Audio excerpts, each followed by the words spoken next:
Tras varios años de abundancia y bienestar, a finales de 2008, las sociedades occidentales sufrieron un shock. Los estados entraron en pánico y los ciudadanos despertaron de un largo y apacible sueño. La fiesta había terminado. Entonces, los gobiernos usaron sus recursos prometiendo arreglar la situación. Sin embargo, después de haber gastado miles de millones y haber intervenido sin reparos en todos los sectores, los problemas no han hecho sino empeorar. Desde los medios de comunicación, las aulas universitarias, los más diversos foros políticos y, por supuesto, la gente de a pie, han alegado como originarias de la gran recesión las más diversas causas: la avaricia, la falta de regulación, el simple devenir de ciclos recurrentes en la economía, todas ellas con una tesis común: la culpa recae sobre el capitalismo. El mercado, otorgando una excesiva libertad a los ciudadanos, nos ha llevado a esto. ¿Qué parte de verdad encierra esta afirmación? ¿Es realmente el mercado libre el responsable de la mayor crisis económica de la era contemporánea? Es más, ¿existe realmente el mercado libre en las sociedades actuales? No vivimos en sociedades de mercado, vivimos en unas sociedades que son híbridos de libertad y de coacción. Todas las sociedades son así. Echarle la culpa de la crisis al mercado es ignorar la realidad. Esta es la realidad.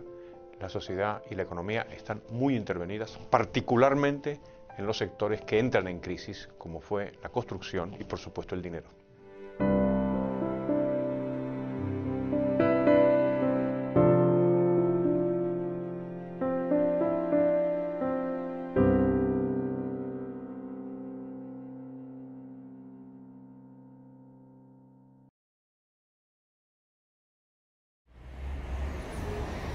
Desde tiempos remotos, las economías han experimentado repentinos periodos de fuerte crecimiento seguidos de estancamiento y crisis. Este fenómeno, conocido como ciclo económico, no solo ha condicionado el desarrollo de las distintas sociedades, sino que por su continuada recurrencia ha hecho que las mismas terminen por acostumbrarse a él. Hoy la gente está más familiarizada que nunca con términos como crisis económica o inflación, dando por hecho su carácter inevitable. Sin embargo, ¿son los ciclos económicos inevitables? ¿Es realmente el capitalismo el culpable de estos inexplicables episodios en los que todos parecen equivocarse de manera masiva? Estas preguntas no son meramente académicas. La gente, más aún cuando está pagando sus consecuencias de manera dramática, necesita y merece saber su respuesta. Es importante entender que si hay un sector intervenido en las actuales economías es el sector financiero y bancario, y que por tanto la crisis que actualmente nos asola no es una crisis de la economía de mercado, sino todo lo contrario. Aquí lo que sucede es que vivimos en una época de socialismo monetario absoluta, ¿no? Empezando porque el Banco Central es un monopolio público, porque el dinero o los pasivos que emite el Banco Central no son convertibles en nada, ni siquiera en oro. I think we live in a sort of modern, technologically advanced manifestation of the Soviet Union, actually. I think it's much more like that. It's very central planning controls everything now. All the power has been centralized, you know, in the US at a federal level, in Europe at a federal level. So I think that that there really are no free markets anymore, just interventions. Luego tenemos un órgano de planificación central, tenemos toda una maraña de regulación administrativa que establece o regula minuciosamente el comportamiento de los agentes financieros y un dinero público. Si esto es una economía de mercado, pues que baje Dios, venga y nos lo explique. Esto es socialismo puro y duro en pleno siglo XXI.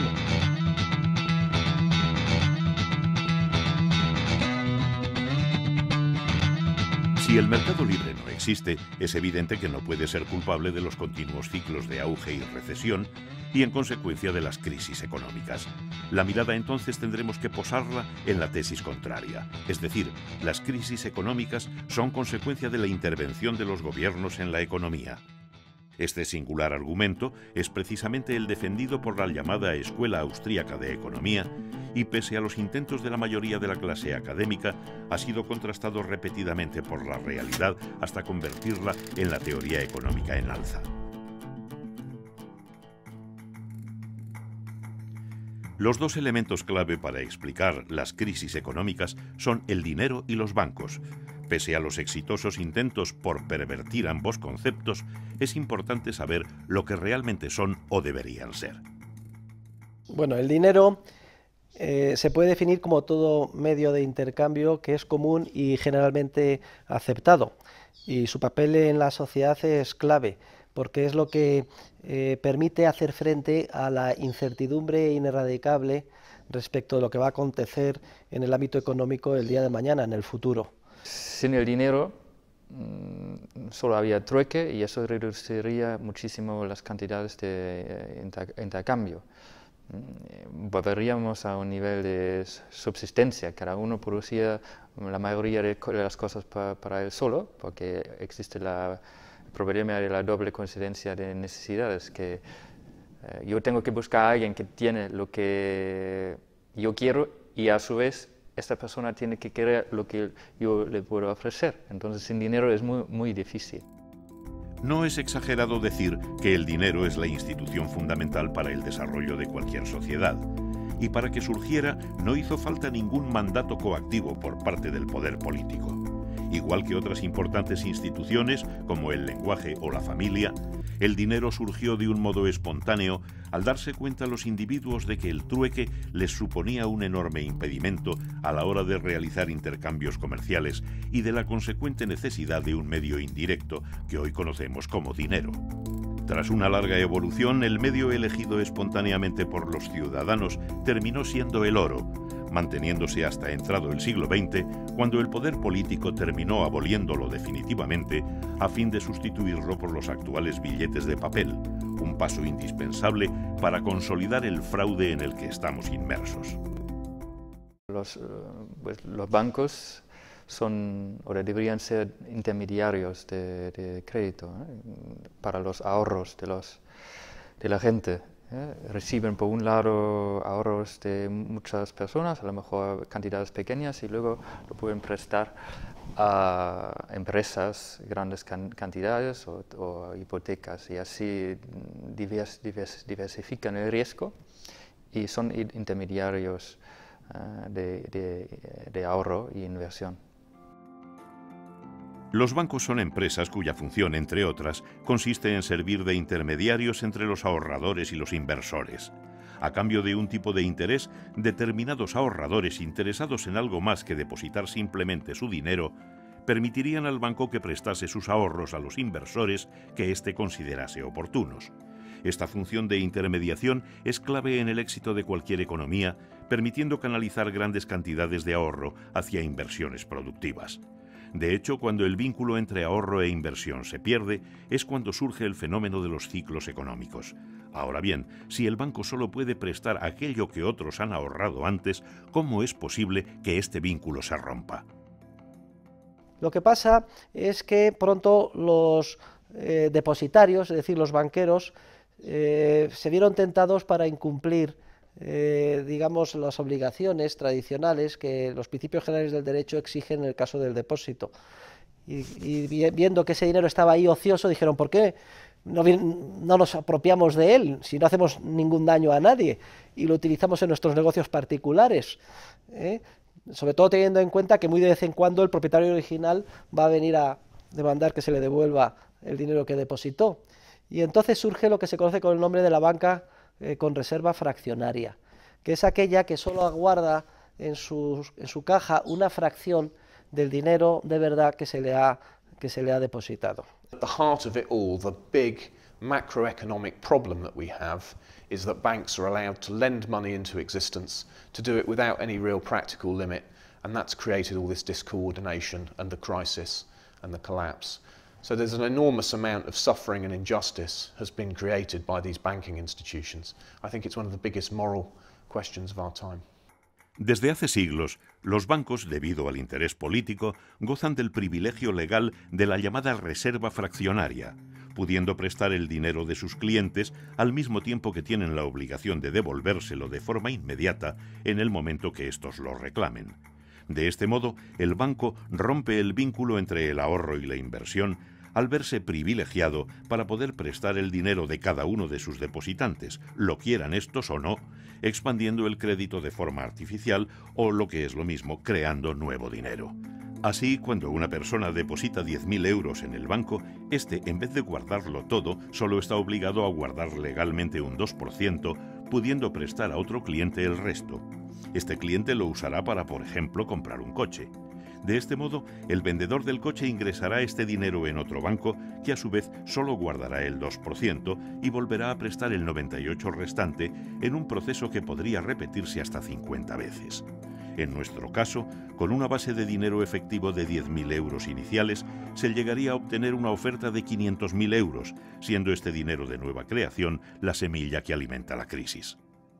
At the Cobden Centre survey, we commissioned a reputable polling company to survey 2,000 people, and I believe it might even be as high as 74% think that the money that they deposit in a bank is theirs, when of course the legal relationship is you deposit the money, you lend the money. That's another word for saying you lend the money to the bank, and the bank physically then owes you a debt obligation back. Pese a que no podamos establecer un punto claro en la historia a partir del cual comenzó a forjarse el fraude, es verdad que se encuentra un buen antecedente cuando en el año 1844, en Inglaterra, hartos de los continuos ciclos económicos de burbujas y recesiones, exigieron con la llamada ley de Peel un coeficiente de caja del 100% en dinero de verdad, que entonces era oro, en relación con la emisión de papel moneda. El problema es que los legisladores olvidaron incluir también la prohibición de emisión sin respaldo a los depósitos a la vista, de modo que los bancos, sin necesidad de emitir papel moneda, podían seguir creando nuevo dinero mediante simples apuntes contables en sus libros. Claro, esto hizo que los ciclos continuaran, las burbujas continuaran. Las burbujas, resultado de la creación de préstamos sin respaldo de ahorro real, que terminaban en última instancia en una crisis financiera cuando la gente se daba cuenta de que todo era artificial, ¿no? Entonces, se pone de manifiesto que cada un número regular de años los banqueros privados, cuando vienen las crisis financieras, son insolventes porque no tienen el dinero en efectivo, en oro, necesario para devolver todos los depósitos que han creado. Y entonces, ineludiblemente, es necesario crear un prestamista de última instancia que les salve de los apuros cada vez que vienen mal dadas. Entonces no hay más remedio que eliminar el oro como, digamos, patrón monetario y sustituirlo por un sistema monetario puramente papel, es decir, lo que se conoce con el nombre de las leyes de curso legal o forzoso. El Banco Central es una especie de negocio o de relación entre el poder político y una parte del sistema financiero. Originalmente los bancos centrales eran privados. Entablaron una relación con el gobierno de tal manera que el gobierno les decía: te otorgo el monopolio de la emisión de moneda, que es un negocio extraordinario, y a cambio tú me financias. Luego vemos cómo el error de la ley de Peel lleva, por un lado, a la aparición del prestamista de última instancia, el Banco Central, y por otro lado, a la eliminación paulatina del oro y a su sustitución por un sistema puramente fiduciario tipo papel, en este caso, libras de papel. Whereas in 1971, the Bretton Woods system folded completely with the closing of the gold window by the Nixon administration in the US, leading us into a world of global paper currencies, where every currency in the world is confidence-based as opposed to being physically backed. I have directed Secretary Connally to suspend temporarily the convertibility of the dollar into gold or other reserve assets, except in amounts and conditions determined to be in the interest of monetary stability and in the best interest of the United States. En conclusión, El sistema financiero actual, basado en la creación de los bancos centrales, la sustitución del dinero real por billetes de papel y el privilegio legal a los bancos privados para que puedan manejar a capricho los ahorros de sus clientes, es la clave para que el poder político siga a costa de su propia supervivencia, provocando tanto las crisis económicas como sus dramáticas consecuencias. Los gobiernos quieren gastar y impuestos no son muy populares, porque la gente ve claramente que el gasto del gobierno tiene un coste, que son los impuestos que le quitan el dinero. Entonces, otra forma de financiar los gastos es por la producción de nuevo dinero. Entonces, el gobierno gasta más que recibe en impuestos, por la diferencia imprime bonos estatales, luego el sistema financiero, los bancos compran una gran parte de estos bonos y luego el Banco Central compra estos bonos. En los Estados Unidos los compra directamente o en la Unión Europea, en la zona euro, lo acepta estos bonos como colateral para nuevos préstamos a los bancos. Entonces los bancos reciben nuevo dinero que pueden expandir el crédito y los precios suben. Entonces la gente paga también para los gastos públicos, pero paga por la inflación y no lo relaciona a esto. Entonces es más popular porque si tú subes impuestos, los votantes te van a castigar probablemente, pero con el déficit público que se financia con la monetización y la inflación, la gente no te castiga o no te castiga tanto. En la práctica, la señal que provoca el inicio del ciclo económico es la bajada de los tipos de interés. Cuando estos caen, los empresarios se lanzan a iniciar negocios nuevos que parecen ser rentables. Esto es así cuando los tipos de interés bajan por causas naturales, como el aumento del ahorro real de la gente. El problema es cuando la bajada de los tipos de interés se produce por la manipulación de los bancos centrales y los gobiernos, llevando con ello a los empresarios a cometer errores fatales de un modo masivo. Es verdad que en principio se producirá un auge económico, se reducirá drásticamente el desempleo, subirán las bolsas, aumentará el valor de las inversiones y con ello la ilusión de la gente que creerá por fin posible llevar un mejor estilo de vida. Sin embargo, antes o después, todo termina revelándose como una gran mentira. Resulta que como la bajada inicial de los tipos de interés era artificial, los proyectos emprendidos por los empresarios y con ellos todos sus aparentes beneficios resultan ruinosos. Ruinosos tanto para la gente como para los propios bancos, que haciendo uso de su privilegio legal, no solo habrán prestado el dinero de aquellos que no querían prestarlo, sino que se lo habrán prestado a gente que ahora será incapaz de generar los beneficios suficientes para devolverlo y que además lo tendrán invertido en bienes con un valor inflado que está a punto de caer. Así, una vez que terminen subiendo los tipos de interés, el banco sufrirá unos problemas de morosidad que ni siquiera podrán arreglarse quedándose con el patrimonio del moroso, cuyo valor estará a la baja, llegando a una situación tan dramática que ni siquiera los bancos centrales podrán hacer nada para arreglarlo.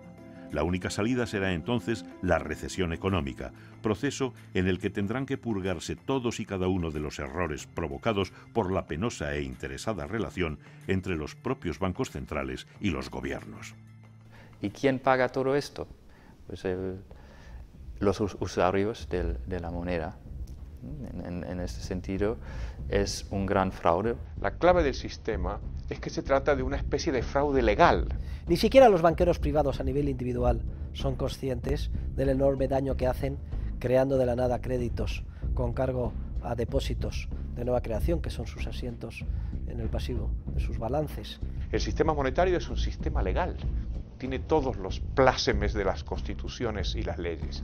Dentro de ese sistema es donde se generan unos procesos especulativos de burbuja y finalmente de crisis.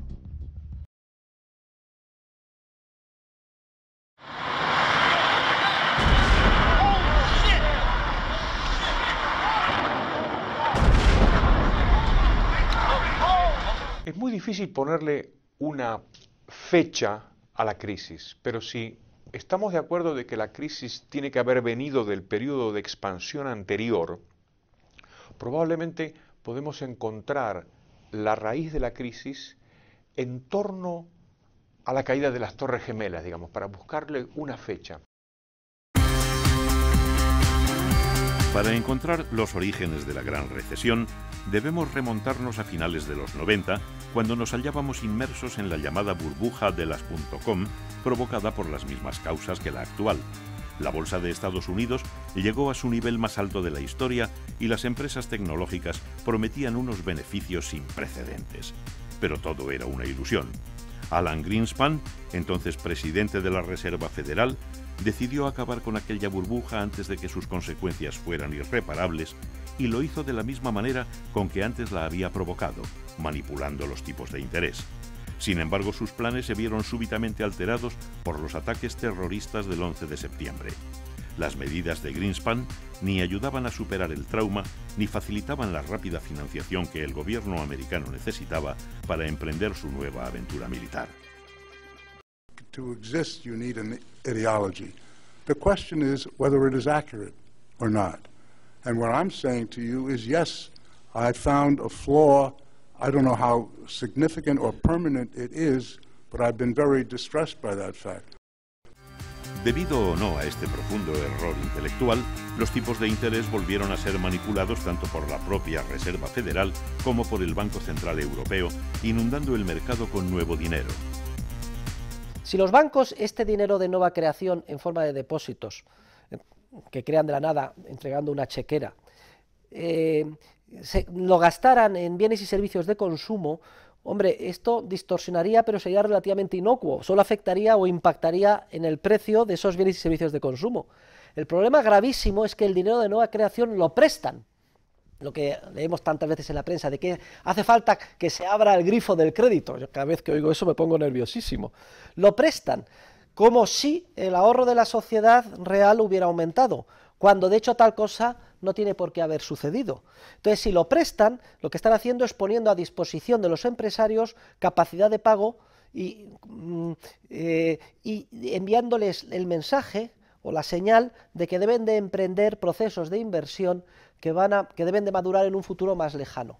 Por ejemplo, el 1 millón de viviendas que se han construido en nuestro país en la época de la burbuja, etcétera. Lo que hace bajar los tipos de interés y mantenerlos bajos durante mucho tiempo es atraer capital a las partes de la economía que tienen peor rendimiento, porque el retorno exigido se hace mayor simplemente por la parte de los intereses.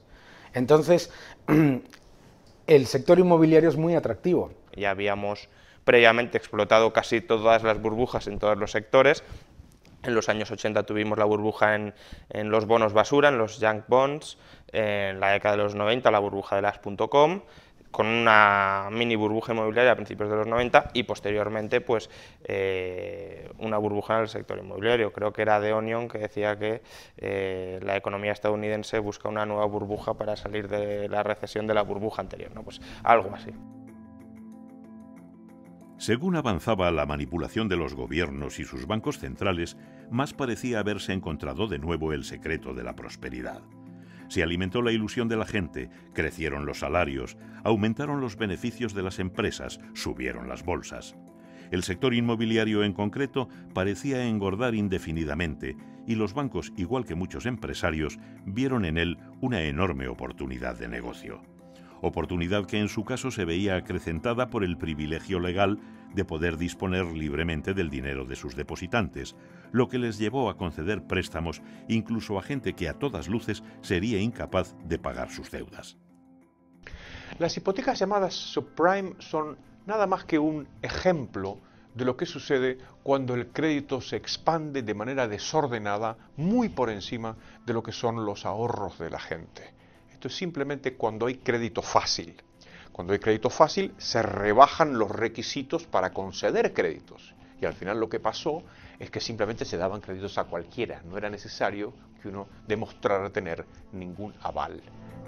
Aparte de las maneras que ya se han explicado, los bancos comenzaron a financiarse vendiendo préstamos, llamados titulizaciones, que ellos mismos habían concedido. Básicamente, una vez que un banco había concedido, por ejemplo, 100 hipotecas en Estados Unidos, podía hacer con ellas un paquete y vendérselo a cualquier inversor que estuviera interesado en la rentabilidad que de ello pudiera obtener, ya fuera un fondo de pensiones suizo o un banco japonés. De este modo, el banco americano recuperaba inmediatamente la inversión realizada y podía lanzarse a conceder nuevos préstamos que a su vez vendería más tarde, volviendo a empezar el proceso. Por eso, cuando más tarde estalle la crisis en Estados Unidos, los efectos se harán sentir por todo el mundo. Los nombres de los bancos que, gracias a la intervención estatal, hicieron de esta actividad su principal negocio, no tardarían en aparecer a diario en las portadas de todos los periódicos unos años después. Pensaban que la burbuja iba a continuar. Entonces, casi daba igual si la gente no puede pagar su hipoteca, aunque el riesgo estaba muy alto, que no iban a pagar, porque al final el banco entonces recibe la casa. Como la casa sigue creciendo en valor, pues se quedan con la casa y luego la vendan con beneficio, ¿no? Es decir, pensaban que la burbuja iba a continuar. No solo las ilusorias perspectivas económicas alentaban a los bancos a unas prácticas que terminarían descubriéndose como suicidas. Por si fueran pocos sus privilegios legales, los gobiernos dedicaron sus energías a que sus actividades no decayeran. Un ejemplo muy claro fue la labor llevada a cabo por las compañías hipotecarias Freddie Mac y Fannie Mae, que básicamente dedicaron sus esfuerzos a la lucrativa tarea de adquirir las titulizaciones de hipotecas que ya habían vendido antes los bancos, reempaquetarlas y volverlas a vender, sabiendo que contaban con el respaldo implícito del gobierno americano, de modo que si quebraban, sabían que el gobierno se haría cargo de su deuda, como finalmente pasó. Hasta entonces, sin embargo, su actividad servía para que los bancos contasen con nuevos fondos, reiniciasen el proceso, titulizando no solo hipotecas, sino préstamos al consumo, a estudiantes, a la adquisición de coches, y engordasen la burbuja aún más, expandiéndola a otro tipo de negocios, entre los que destacaron las aseguradoras financieras y las agencias de calificación. Las agencias de calificación básicamente se dedicaban a, cuando los bancos titulizaban, o emitían deuda para financiarse ellos mismos, decían, bueno, esta titulización o esta deuda es de esta calidad, de muy buena calidad, por ejemplo, y por eso cobraban. Y luego las agencias aseguradoras lo que hacían era asegurar, como su nombre indica, que si quebraba, o si se impagaba, mejor dicho, esa deuda, ellas responderían a través de un instrumento financiero llamado CDS, ¿no? Seguro contra riesgo de impago. Al principio todo iba muy bien. ¿Por qué? Las aseguradoras mismo pues iban asegurando, y como nadie impagaba, pues cobraban por la prima del seguro, pero no desembolsaban nada. Y luego las agencias de calificación, porque normativamente, por regulación, era obligatorio pasar por ellas. Con el paso del tiempo, como la manipulación de los bancos centrales y los gobiernos hizo que la inversión se focalizara en actividades tan concretas como la inmobiliaria, no tardó mucho en desvelarse la falta de inversión en otros sectores, como las materias primas, vitales a la hora de seguir construyendo. Esa falta de inversión supuso una intensa subida de precios que los beneficiados por la expansión crediticia trataron de repercutir con poco éxito a los consumidores, provocando en última instancia el cierre de muchas empresas y el consecuente despido de trabajadores. Si tú repercutes aumentos de costes en toda la economía a los consumidores se les acaba la renta. Entonces, tú tienes que, como consumidor, tienes que empezar a discriminar. Me han subido un 20% la gasolina y me han subido la comida un 30%. Tú tienes que elegir, ¿viajo menos o como otro tipo de productos más baratos? Y al elegir, pues estás quitándoles demanda a unos y dándosela, o manteniéndosela, mejor dicho, a otros. Ante esta situación, Greenspan comenzó a elevar tímidamente los tipos de interés que él mismo se había encargado de bajar hasta entonces, con las consecuencias que ya sabemos.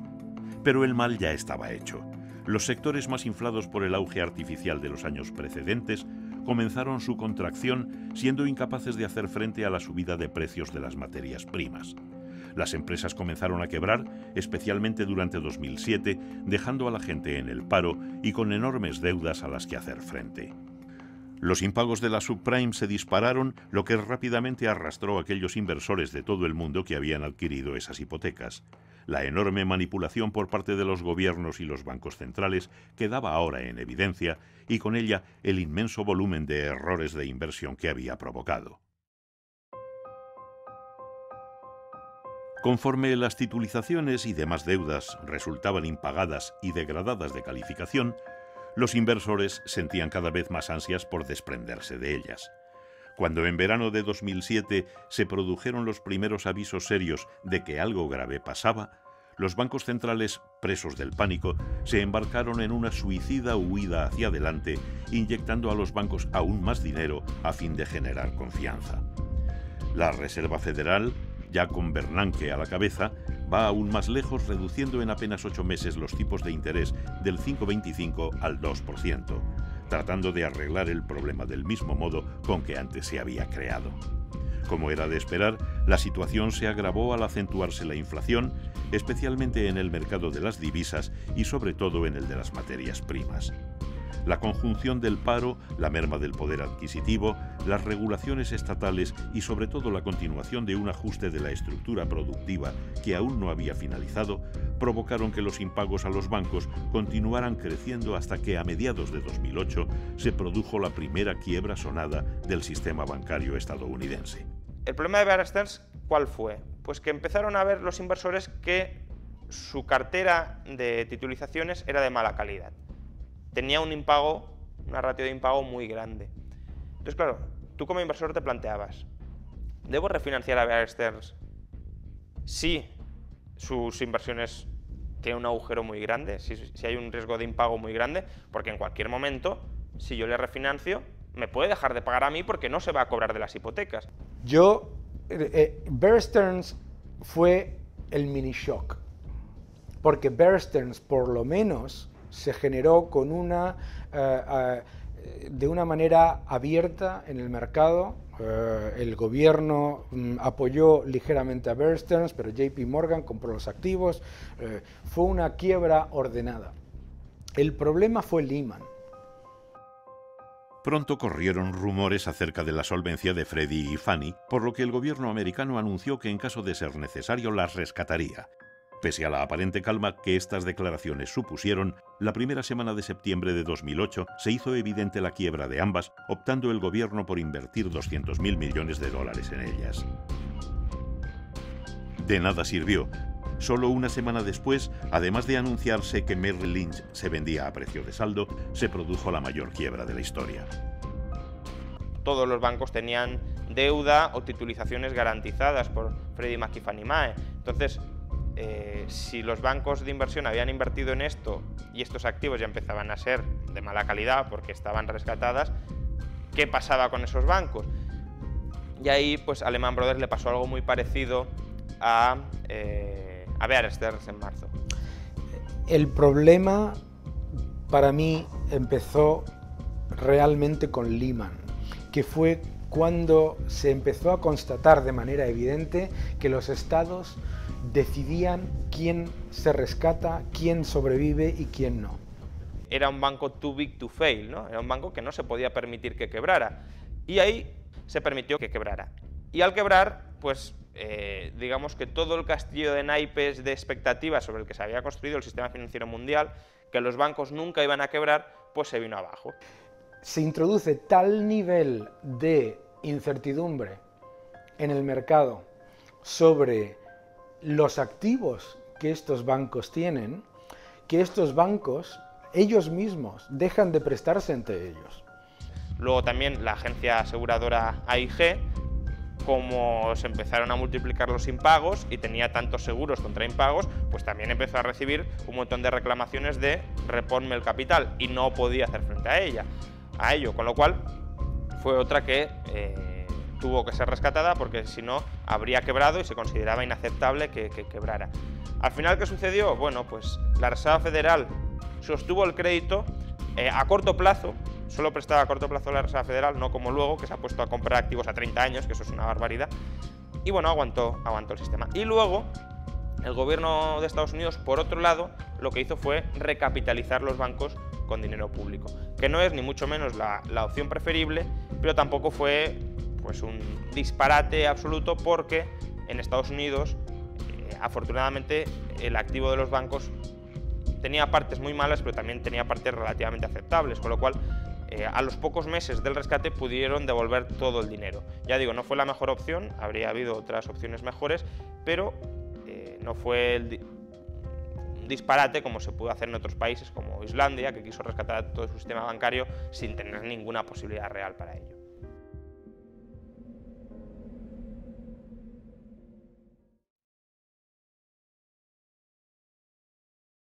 Uno de los aspectos más interesantes de la crisis es cómo las diferencias políticas, que al parecer eran abismales antes de la crisis, después de la crisis desaparecen.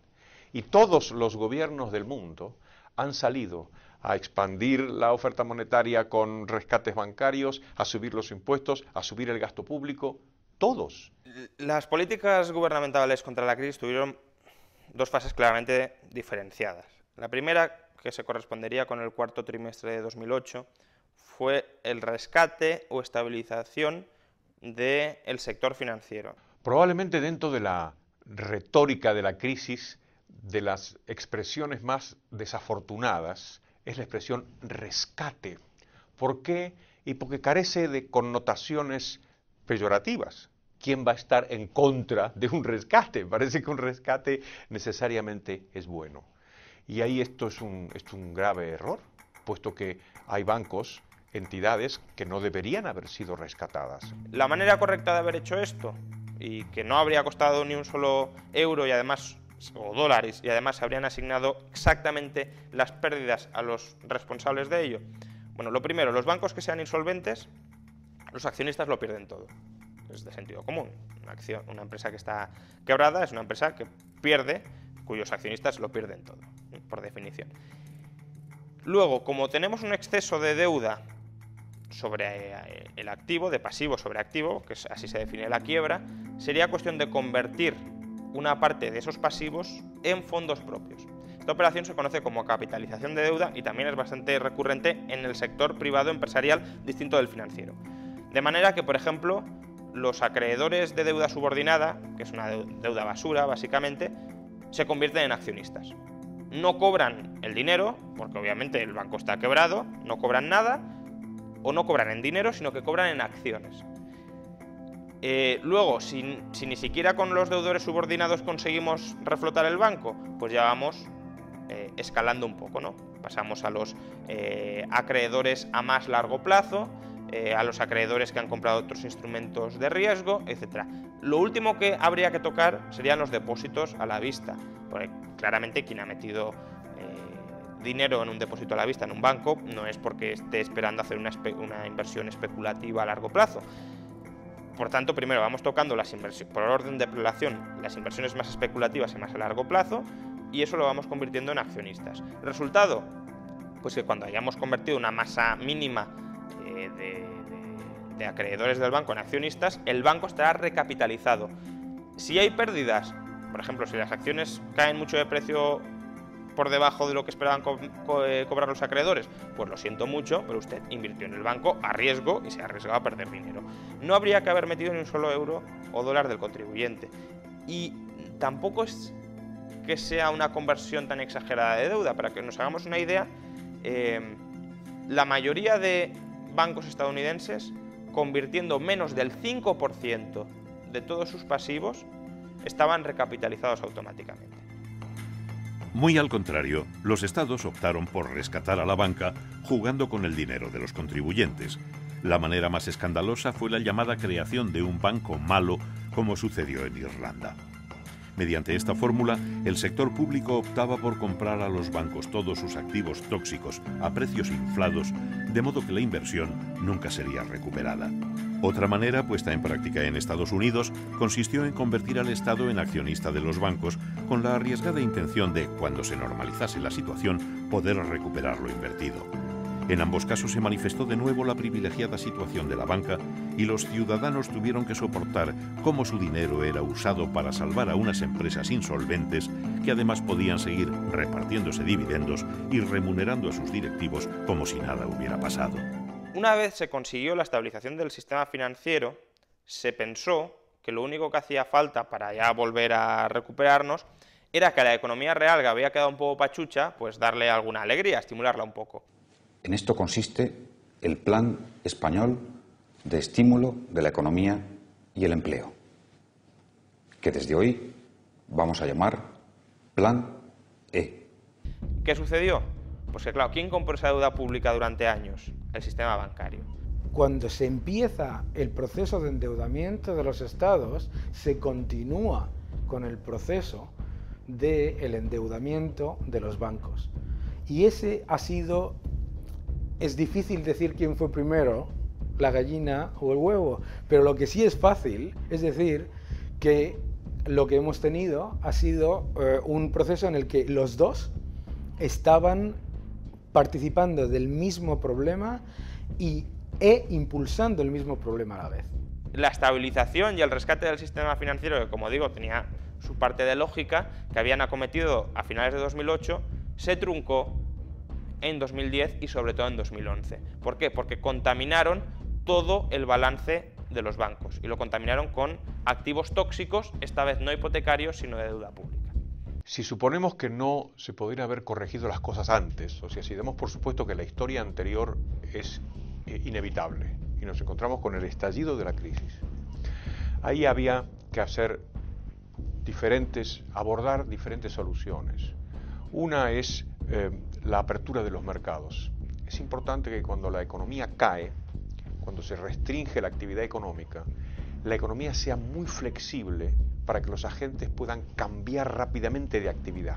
Cuando perciben que un sector está muy inflado, como por ejemplo sucedió con la construcción o con la banca, puedan rápidamente cambiarse de sitio. Para eso hay que cambiar la legislación laboral, hay que abrir los mercados de todo tipo. Eso es un campo. El otro campo es el campo de la hacienda. Y ahí lo que habría que haber hecho es bajar el gasto público, bajar los impuestos y bajar la deuda pública. Los gobiernos hicieron estas tres cosas al revés. Subieron los impuestos, subieron el gasto y subieron la deuda pública. Y el tercer campo es el campo bancario, claro. Intentar reformar el sistema ajustándolo de tal manera que esa capacidad natural dentro de este sistema que tiene para crear burbujas se vea un poquito mitigada en el futuro.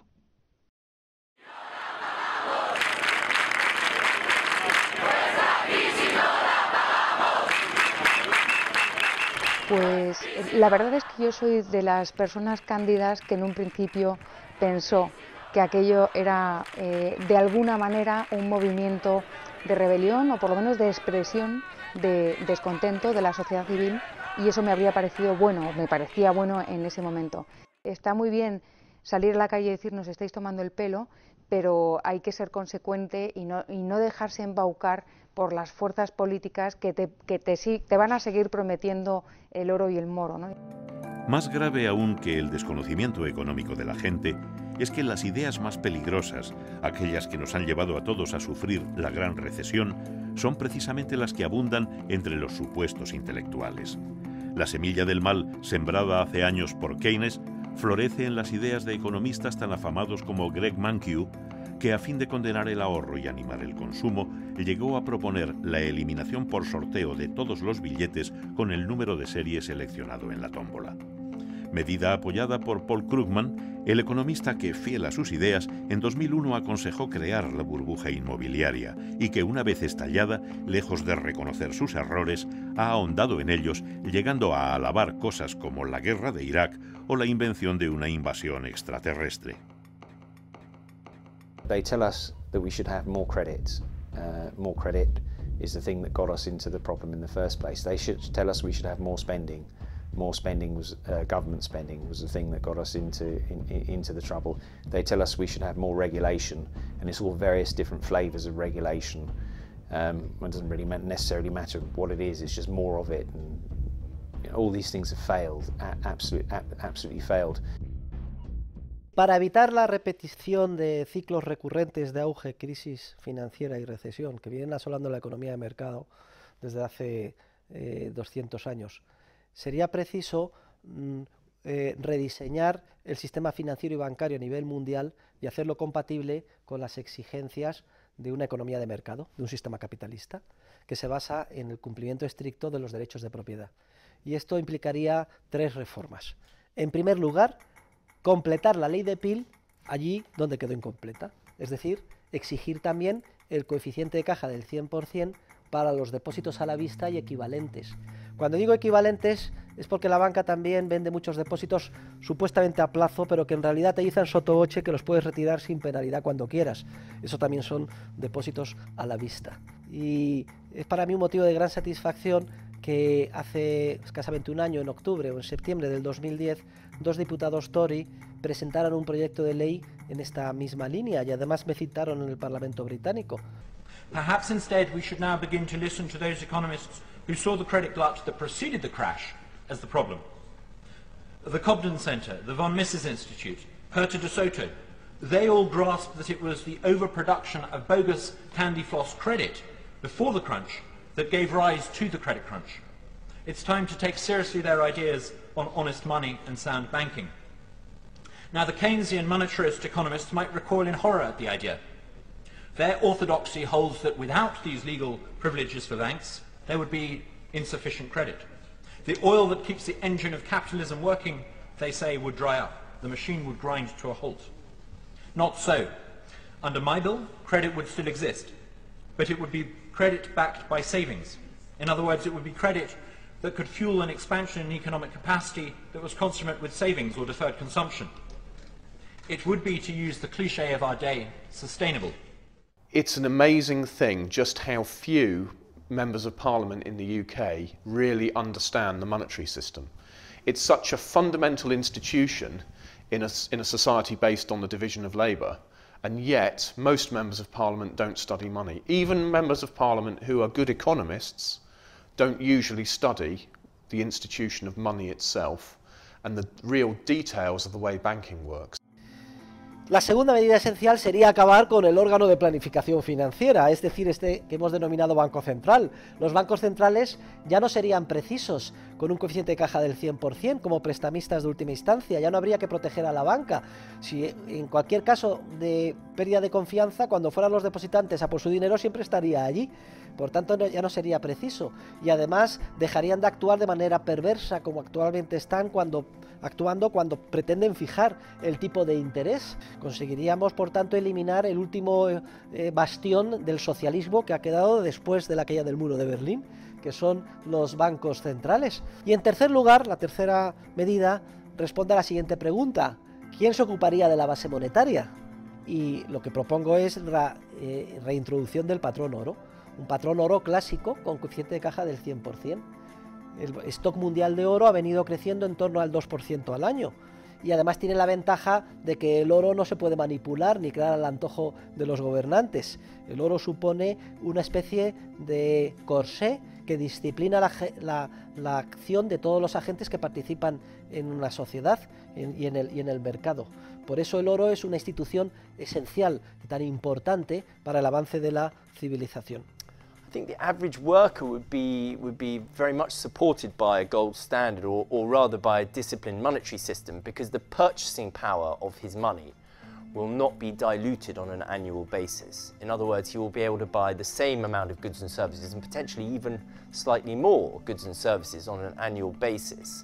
Effectively, what it does is remove the stealth effect of inflating the money supply.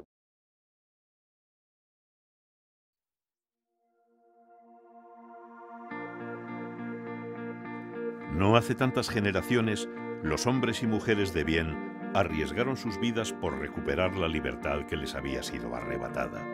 Muchos murieron en el intento.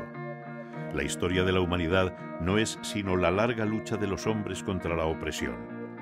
Hoy el riesgo es menor, infinitamente menor, pero lo que está en juego es exactamente lo mismo. Hemos visto cómo los individuos han enfrentado multitud de crisis a lo largo de la historia, y de todas ellas han salido con un poder político más fortalecido. ¿Hasta cuándo seguiremos cometiendo el mismo error? Tenemos la obligación moral de conquistar para siempre la libertad. Es nuestro momento. Y separar completamente el poder político de las finanzas es el paso fundamental para conseguirlo. Solo así alcanzaremos la verdadera libertad y con ella la paz y la prosperidad. De nosotros depende.